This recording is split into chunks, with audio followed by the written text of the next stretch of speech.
Hello বন্ধুরা, welcome back to my channel flavours by Shubhra. আজ তৈরি করব ম্যাঙ্গো আইসক্রিম।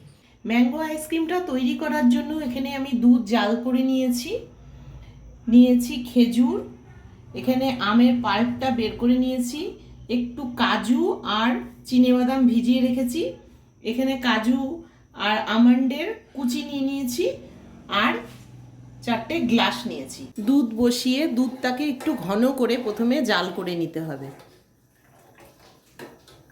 দুধটা ভালো মতো ফুটে উঠেছে, এবার এক এক করে আমি জিনিসগুলো দেব, দিয়ে তারপরে একসাথে আবার ফোটাবো। একটু গ্যাসটা কমিয়ে দিচ্ছি। প্রথমে দিয়ে দিচ্ছি কাজু আর বাদামের পেস্ট, এরপর দিচ্ছি খেজুরের পেস্ট,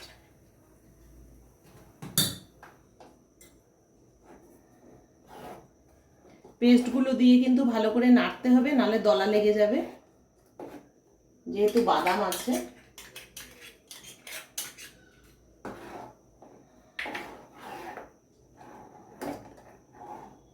খেজুর আর কাজু দেওয়াতে দুধের কালারটা কি সুন্দর চেঞ্জ হয়ে গেছে, লালচে লালচে হয়েছে। এবার আমি কিছুক্ষণ ঘন করে নিয়েছি, উনানের জালটা বন্ধ করে দেব, দিয়ে একটু ঠান্ডা করে তারপরে ম্যাঙ্গো পাল্পটা দেব, নালে দুধ কেটে যেতে পারে। বন্ধ করে দিচ্ছি, এই যে এরকম ঘন হয়ে গেছে, বন্ধ করে দিচ্ছি। দুধটা ঠান্ডা হয়ে গেছে, আমি একটু জলে বসিয়ে দিয়েছিলাম। এবার দিয়ে দিব আমের পাল্পটা। আমটা একটু খেয়ে দেখে নিতে হবে মিষ্টি আছে নাকি। মিষ্টি আম দিয়ে করলে সেই ক্ষেত্রে চিনির দরকার হয় না, কারণ খেজুরে কাজুতে সবগুলোতেই ভালোই মিষ্টি থাকে, এই মিষ্টিতেই মিষ্টি হয়ে যায়।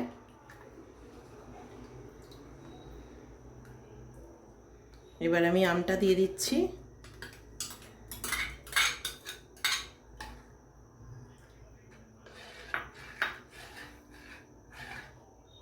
বাজারের কেনা আইসক্রিমের সুগারও থাকে, কেমিক্যালও থাকে, এটা নো কেমিক্যাল নো সুগার, খুব ভালো একটা, খুব প্রোটিন সমৃদ্ধই একটা বলা যেতে পারে এই খাবারটা।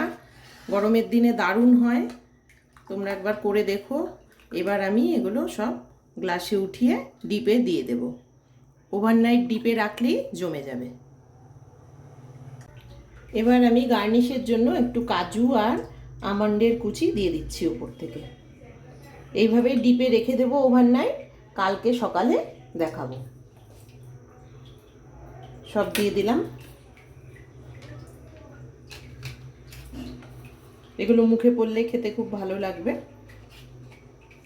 এইভাবে একটু ঢেকে ডিপে দিয়ে দেবো, তাহলেই জমে যাবে। তোমাদের যদি ম্যাঙ্গো আইসক্রিমের রেসিপিটি ভালো লেগে থাকে তাহলে ভিডিওটিকে লাইক করো, চ্যানেলটিকে সাবস্ক্রাইব করো, আর যারা ফেসবুক পেজ থেকে দেখছো তারা পেজটিকে ফলো করে দিও।